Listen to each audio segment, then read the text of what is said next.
Hi, I'm Jonathan. This is Curtis, and welcome to OLOPRV channel. Welcome.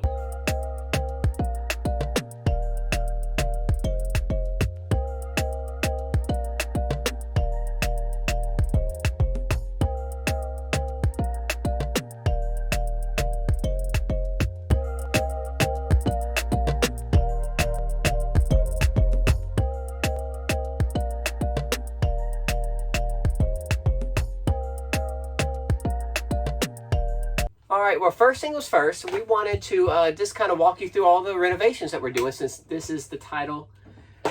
Renovation Part 1. Phase 1. Yep. So the first thing that we did was take that chair out because we wanted him to be comfortable whenever he drives. So we took the chair out and we realized we needed power to the chair. Correct.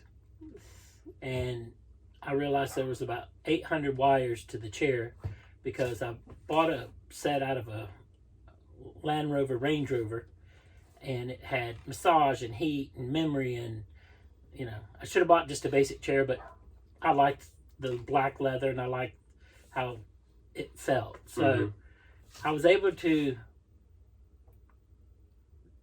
take the passenger seat and basically take everything off of it, just trace the wires down. So now I'll have the driver's seat will be able to go up, down, back and forth. The tilt will be able to tilt forward and backward. So it'll be fully functioning, just not with all the extras. Right, so he's deleting a lot of wires and he's moving wires and putting everything in one box instead of having all these wires everywhere. Right. And we're going to hook up the chair to it, and also he needs an auxiliary switch for the door itself. Right. We're keeping the factory air door, and unfortunately if you're at one place for 3 or 4 days, it runs out of air. So I've bought a auxiliary compressor and tank that I will be running the door off of. So when the air gets low, the compressor kicks in and we'll still be able to hit a button outside and the door's open like you're inside. Right. And to do that, I had to delete a bunch of wires. I had to delete a bunch of wires because of all the safety equipment that stops the door from opening and making noise and all that stuff. So Curtis has this chair. This is going to be his captain chair in the bus. But we had an extra one that we took apart to figure out where all the wires are going because it's a cluster. But this is the one we took apart so we can figure out where every wire kind of goes and what it's connected to and how to make it work, kind of thing. This is how many wires that are in the back. This is why we needed a test dummy. Curtis?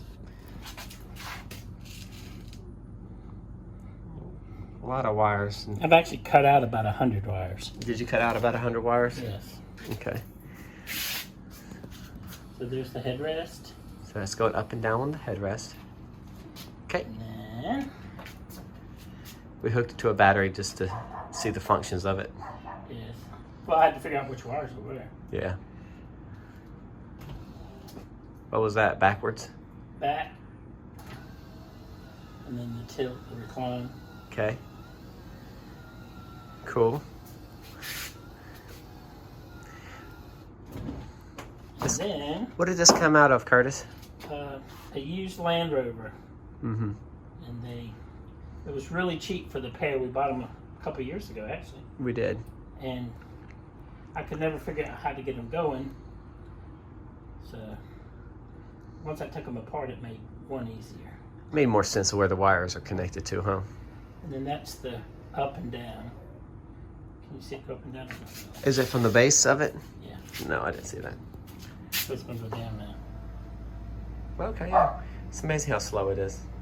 Well, That's awesome. At least you have the function still. At least it's there. An option for you to do. and this should be, one of them's going to be forward backwards, the other's going to be the tilt. Okay, that's a seat tilt. Mm-hmm. For basically your legs not to fall asleep. Yep. And then this should be the back and forth. Oh, that's cool. I see it. Now these seats are really comfortable, so we don't really care. We mainly just worry about how comfortable, because anything's better than the bus seats, correct? Now we're not going to have the heated and the massage and all that because it needs a special computer chip thing. And if somebody knows how, please tell me. Yeah, if anybody sees our blog and knows more about the chips and stuff about these chairs, please. On this one, how many wires Curtis is talking about? Did you cut these out already? No. I don't see them.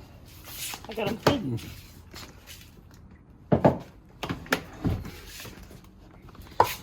Okay, that's good. You don't got to do all that. I just wanted to kind of show you it's a cluster for sure. All these wires Yeah. go to something in the seat. Yeah, that's crazy. Cool. So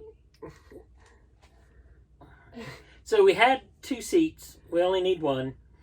And I had to take the passenger seat apart to figure out how to wire it. And then we had this great idea, since there was an airbag on the passenger seat, that Johnny's never seen one explode. So I told him, I said, well, I can wire it, so we'll explode it. And this clip you're about to see is me exploding it and Johnny running. Yes, and it should have a warning to this section of the video, so be careful. Ready? This is a white thing that goes into when it blows up. Yes. Go ahead. This is what it looks like after it explodes. This piece would have pushed through the leather. This would have also pushed through the leather. And this would have protected your side arms, and that's your shoulder. It scared the shiggy out of me. It really did. That's why I jerked from the... I apologize, y'all. I'm a scary cat. I'm a total scaredy cat.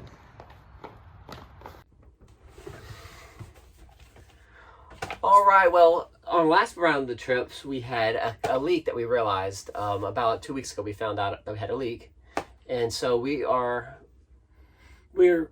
it's through the emergency hatch that we also use for access to the deck and for Johnny to clean the solar panels. So we're fortunate enough we removed one emergency exit, and so we have a spare. The actual hatch part has a crack in the lip, and it's allowing some water in. And we also thought maybe some water was leaking in a couple of the screws that we had put in. So we took part of our deck off. We've now recaulked it, and we've had huge rains and no issues so far. So roof leak fixed. Absolutely.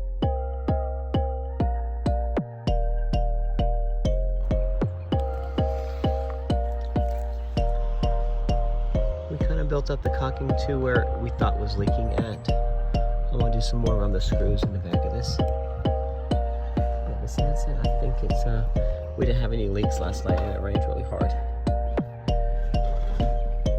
Are you talking about the same thing that I was just This talking about? clip you're about to see is why we need a accumulator pump tank. And the accumulator tank stops the hammering and allows for a more consistent flow through and to the sinks and everything else, instead of that surging that our water pump has a somewhat variable speed, but it still gets in between glitches where it's pulsating. It's kind of aggravating. So we're adding the accumulator tank, which I should have done in the get-go, but just didn't. So this is what I'm talking about when we talk about pressurize the tank. There's pressure in the lines, and it keeps a consistent flow of water. That's what we need.